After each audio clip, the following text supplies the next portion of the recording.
नमस्कार, ज्ञान वैविध्य चैनल में आपका स्वागत है। क्लास 9th के लिए 6th चैप्टर बिहाइंड बुक से 6th चैप्टर माय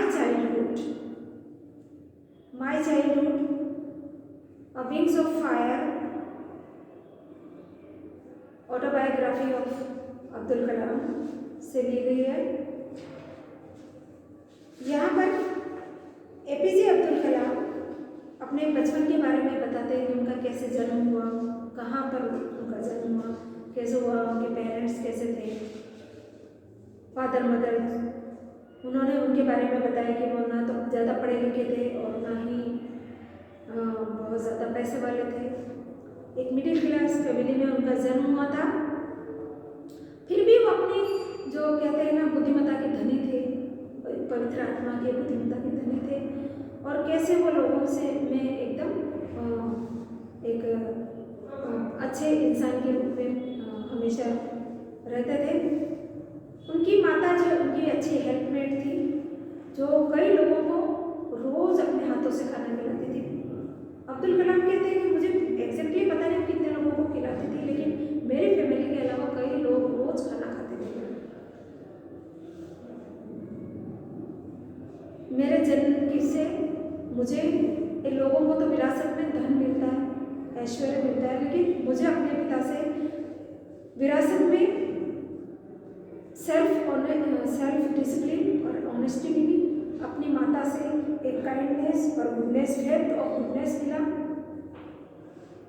मैं अपने बहुत ही हैंडसम पेरेंट्स के बहुत ही कोई हैंडसम बच्चा नहीं था। मैं बहुत ही शॉर्ट और अजीब सा दिखने वाला बच्चा था, लेकिन ये क्वालिटी मुझमें अपने माता पिता की बहुत अच्छी आई थी। तो इस तरह जब उन्होंने बताया कि है ना कैसे सेकेंड वर्ल्ड वॉर में जब शुरू हो गया था और मैं इडली के बीजों को लेकर कैसे सेल करता था और मुझे एक आना मिलता था, और कैसे मैं जब अपने कजिन भाई के साथ हेल्प करके जब मैंने न्यूज़पेपर डिस्ट्रीब्यूट किया तो मेरी पहली कमाई मुझे 50 साल बाद भी याद है। उस कमाई का बहुत ही प्राउड फील होता है। तो ऐसे उन्होंने बताया था कि उनका घर कैसा था, पक्का हाउस, बहुत पैतृक संपत्ति का जो कोई घर था, लेकिन उसमें कोई ऐसी लग्जरी आइटम की सुख सुविधाएं नहीं थी, बहुत ज़्यादा आधुनिक सुख सुविधाएं नहीं थी वहाँ, लेकिन उनकी ज़रूरतें पूरे होने के लिए खाना, कपड़ा, दवाइयाँ ये पूरी थी। उनके पिताजी को इन चीज़ों में विश्वास नहीं था कि जो लग्जरियस आइटम सुख सुविधाएं, पर वो अपने बच्चों के जो विकास के लिए जो खाना, कपड़ा और दवाइयाँ जितनी चाहिए वो पूरी सुविधाएं उन्हें देते थे। और उन्हें ऐसा लगता था कि मेरा जो बचपन था वो बड़ा ही सुरक्षित था, अच्छी भावनाओं के साथ और अच्छी सुख सुविधाओं के साथ। उन्हें उस लग्जरियस आइटम की कभी भी ज़रूरत ऐसी महसूस नहीं हुई। तो उनके पिता जो थे वो रामेश्वरम की मस्जिद वाली गली में रहते थे, जो एक 19वीं शताब्दी का एक पक्का हाउस जिसको बोलते हैं, जो चूने के पत्थर और ईंटों से बना हुआ था। ऐसा उनका घर था जिसमें वो रहते थे, और उन्हें बहुत ही अच्छा एनवायरनमेंट मिला था। बचपन उसका बड़ा ही सुरक्षित था। उन्होंने बताया कि मेरे 3 दोस्त थे, एक रामानाथ शास्त्री, दूसरा अरविंदन और तीसरा शिव प्रकाशन, और तीनों ही ऑर्थोडॉक्स थे। ऑर्थोडॉक्स में तीनों ही ये जिसको बोलते हैं ना ब्राह्मण फैमिली से थे, पंडितों के बच्चे थे तीनों। और जैसा कि हमें पता है कि अब्दुल कलाम तो मुस्लिम फैमिली से थे, पर तीनों में ही बहुत ही अच्छी मित्रता थी उनकी। जो ये रामानंद शास्त्री थे वो लक्ष्मण शास्त्री जो रामेश्वरम मंदिर के सबसे बड़े पुजारी के बेटे थे, जो आगे चलकर पुजारी ही बना। और दूसरा जो ये था अरविंदन, वो ट्रांसपोर्ट का जिसने काम किया। तीसरा जो था ये शिव प्रकाशन, जिसने कैटरिंग का काम कर लिया रेलवे में। तो इस तरह वो बताता है कि कैसे हम लोग साथ में अच्छी तरह से पढ़ाई लिखाई करते थे। एक बार का इंसिडेंस वो बताते हैं अब्दुल कलाम की। मैं जैसे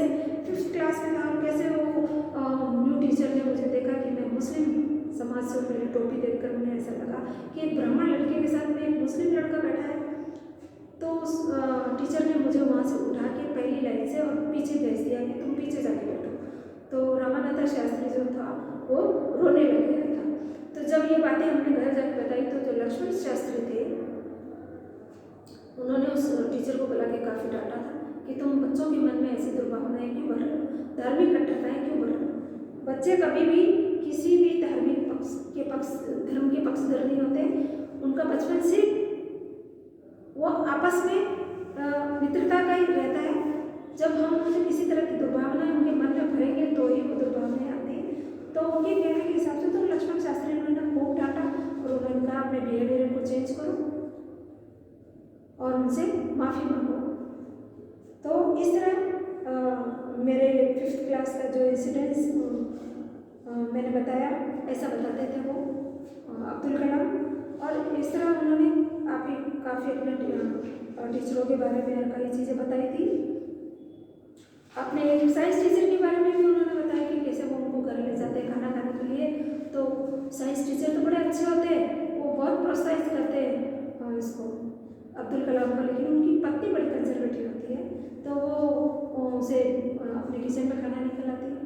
तो अब्दुल कलाम कहते हैं कि मुझे मेरे साइंस टीचर ने कहा कि तुम अगले हफ्ते फिर आना मेरे घर खाना खाने के लिए।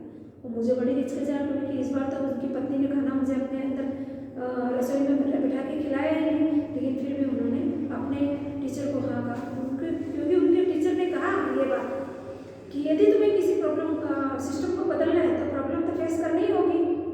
तो इस तरह कैसे वो दूसरी बार फिर जाते हैं वहाँ पे और फिर कैसे उनकी पत्नी का हृदय परिवर्तन हो जाता है, कैसे उनको लेके जाती है अपने साथ किचन में बिठा के खाना खिलाती है और बड़े प्यार से उन्हें अपने साथ बिठाती है। तो इस तरह ये फर्स्ट पार्ट में मैंने अब्दुल कलाम के बारे में पूरा बताया। अब सेकंड पार्ट में यहाँ से स्टार्ट कर रही हूँ कि then the second world war was over and India's freedom was imminent. Indians will build their own India, declared Gandhi ji. जब ये सेकंड वर्ल्ड वॉर खत्म हुआ, सेकंड वर्ल्ड वॉर आपको पता है हमारे अंग्रेज के थे गुलाम थे तभी हो गया था।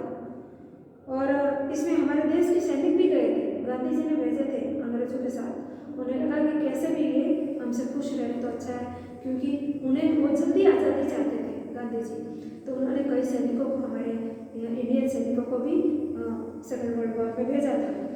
और जब ये वर्ल्ड वॉर खत्म हो गया और फ्रीडम मिल गई थी, इंडिया को फ्रीडम मिल गई, तो गांधी जी ने कहा कि अब हमारे हिंदू लोगों का, हमारे भारतीयों का एक हम भारत बनाएंगे।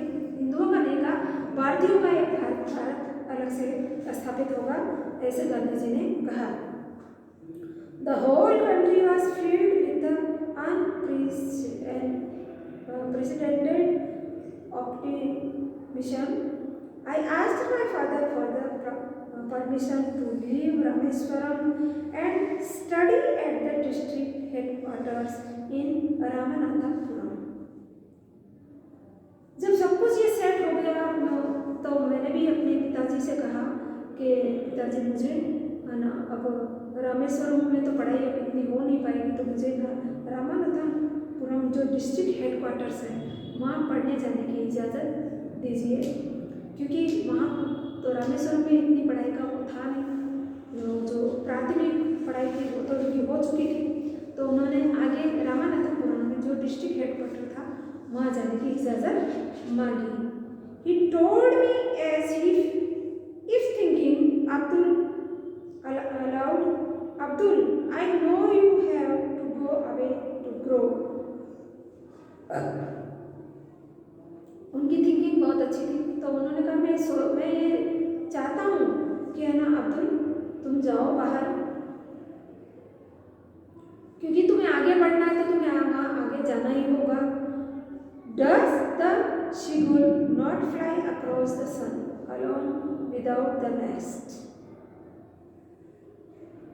उन्होंने एक शगुन पक्षी का उदाहरण दिया, कहा कि देखो शगुन पक्षी कैसे सूर्य के चारों तरफ घूमता रहता है, अपने नेस्ट के अंदर नहीं जाता है। तो वो उन्होंने एक उदाहरण दिया उसको। He quoted Kahlil Gibran to my hesitant mother. तो उन्होंने मेरी माँ को भी समझाया काफ़ी। Your children are not your children, they are the sons and the daughters of the life longing for itself. उन्होंने कहा कि तुम्हारे बच्चे तुम्हारे अपने बच्चे नहीं हैं, जैसे बेटे या बेटी, तुमने उनको जन्म तो दिया है लेकिन उनकी सोच तो नहीं दे सकते हो, उनकी सोच तो अपनी होगी, तो उनकी सोच में उनको अपने आप से आगे बढ़ने दो और अपनी लाइफ उनको खुद डिसाइड करने दो। तो उन्होंने अपनी पत्नी को इस तरह से बहुत समझाया। हालांकि देखिए माताएं बड़ी सेंसिटिव होती है, बहुत भावुक होती है, वो जल्दी से अपने बच्चों को जाने का ही देती नहीं है, लेकिन यदि बच्चों को आगे बढ़ाना है, आगे पढ़ाना है, तो उसके लिए थोड़ा बहुत तो फिर अपने आप को मजबूत करना पड़ता है। तो इस तरह से उन्होंने अपनी पत्नी को काफ़ी समझाया कि तुम बच्चे तुम्हारे हैं, तुमने उन्हें जन्म दिया लेकिन उनकी लाइफ तुम्हारे हाथ में नहीं है। उनकी तुम ये सोचो कि वो उनकी जो थॉट्स है वो उनकी अपनी है, उस पर हम अपनी ये थॉट्स को नहीं थोप सकते। You may give them your love but not your thoughts. तुम अपना प्यार उन पर बरसाओ, न कि अपनी सोच को। सोच उनकी अपनी रहने दो, अपना प्यार उन पर जारी रखो, लेकिन सोच उनकी अपनी रहने दो। For they have their own thoughts. वो अपनी ही सोच से उन्हें आगे बढ़ने दो। तो इस तरह उन्होंने अपनी पत्नी को काफ़ी समझाया और अब्दुल कलाम को आगे बढ़ने के लिए भेजा। तो कहने का मतलब ये है कि ये जो उनका अब्दुल कलाम का जो बचपन था, कैसे एकदम मध्यम परिवार में और सुरक्षित तरीके से एकदम आराम से जैसे था, और कैसे वो ब्राह्मणों के साथ रह के भी उन्हें एक आराम से उनका जो बचपन था वो निकला। क्या क्या इंसिडेंट्स हुए थे उनके बचपन में, कैसे 5वीं क्लास में हुआ था, कैसे भी उनके जो साइंस टीचर के थे उनके साथ हुआ था, कैसे उनके फ्रेंड्स थे और कैसे उन्होंने अपनी पहली कमाई की थी। तो ये सारी चीज़ें जो अपनी जो बायोग्राफी जो उन्होंने लिखी थी, ऑटोबायोग्राफी विंग्स ऑफ फायर, तो उन्हीं में से इस उदाहरण को लेके माय चाइल्डहुड नाम का ये चैप्टर यहाँ तैयार किया गया था, जिसमें अब्दुल कलाम ने ये अपनी सारे बचपन की जो जितने भी इंसिडेंट्स थे उनको बताया था। इस तरह ये चैप्टर यहीं पे पूरा होता है।